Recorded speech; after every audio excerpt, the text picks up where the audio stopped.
ici, par exemple, dans le centre de Bandundu, nous sommes déjà à 12 candidats.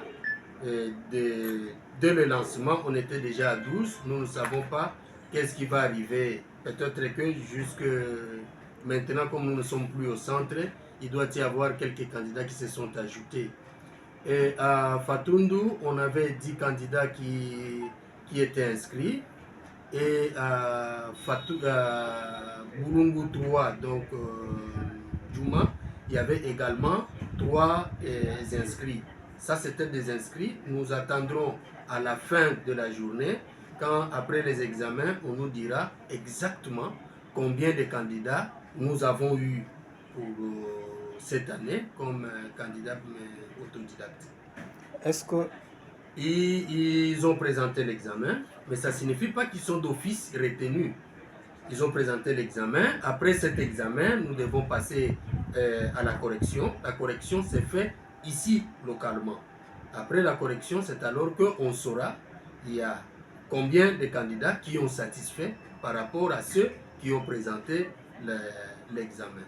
C'est quand ils vont terminer, nous publions les résultats de ces enfants et après, nous passons à la deuxième étape qui est la numérisation. Parce qu'il faut comprendre que les candidats, tout candidat à l'examen d'État doit passer à la numérisation.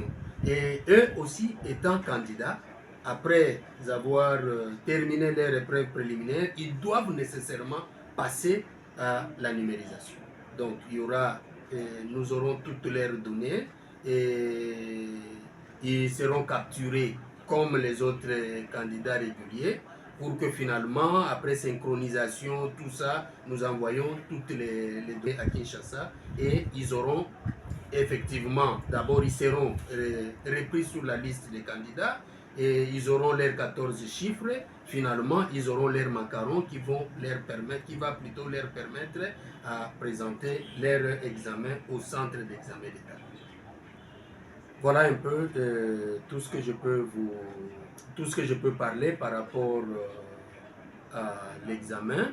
Et je profite de votre présence pour encourager ces candidats qui ont eu leur courage de venir présenter l'examen. Il y en a, vous avez vu, il y avait même des adultes là-bas. Ils n'ont pas eu honte, ils sont venus, c'est-à-dire qu'ils ont effectivement besoin d'avoir un diplôme d'État. Nous les encourageons et nous leur souhaitons bonne chance. Quant à l'évolution des activités dans notre province, je pense que je vais profiter ici pour vous dire que sûrement vous avez même vu qu'il y a un changement depuis que nous sommes arrivés à la tête de notre province. Il y a un changement sur le plan travail. Nous avons organisé plusieurs séances de travail avec les inspecteurs, avec les inspecteurs chefs de poule, avec les agents, pour que tout le monde, même avec les partenaires, il y a des coordinateurs, il y a les comités provinciaux, tout ça c'est juste pour le développement de notre province. Sur le plan infrastructure d'ailleurs, vous les voyez de vous-même, je pense que quand vous sortez dehors, vous allez voir les images de tout ce que nous sommes en train de faire et nous ne nous arrêtons pas là. Nous avons un grand bâtiment qu'on est en train de construire derrière en étage, que vous trouverez même dehors là, il y a des fenêtres, des portes qu'on a déjà fabriquées.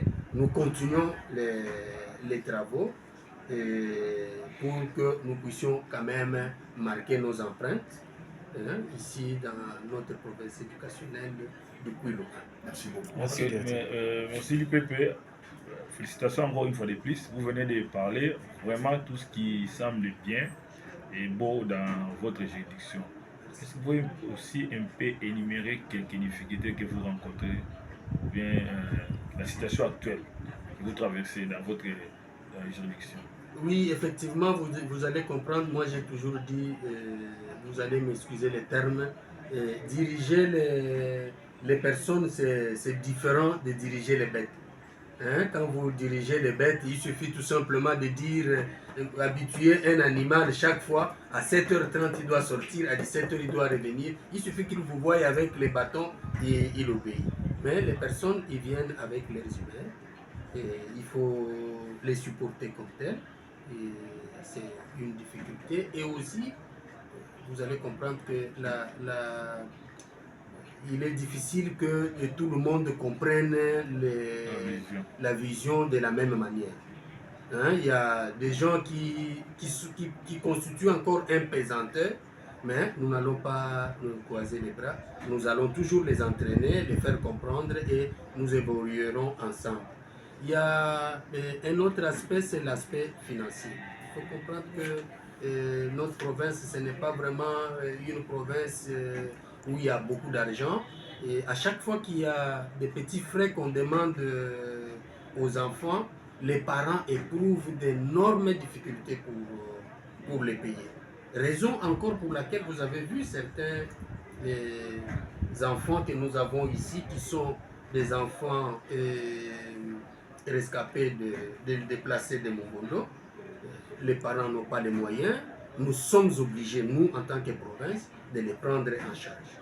Heureusement pour ça, après échange avec le gouverneur, son Excellence, Monsieur le gouverneur, a accepté ensemble pour que nous puissions les prendre en charge au lieu que ces enfants paient. Voilà un peu notre difficulté. Notre difficulté encore, c'est maintenant là, nous devons faire l'itinérance. Nous ne sommes pas IPP seulement à la province, disons à la ville de Bandundu, mais nous sommes IPP à la province du Kwilu 1. Or, le Kwilu 1 prend la ville de Bandundu et tous les territoires de Bagata, une partie également de Bourou. Pour se déplacer, en tout cas, il y a une difficulté énorme. Mais nous allons nous démêler pour que déjà dans la semaine prochaine, qu'on commence déjà notre itinérance dans des poules de Bagata, poules de Mpo et poules de Djouma. Pour que finalement, quand on va rentrer, on fera encore Fatundu, Manzasai, ainsi de suite. Voilà un peu Merci beaucoup. tout ce que je peux vous dire. Merci.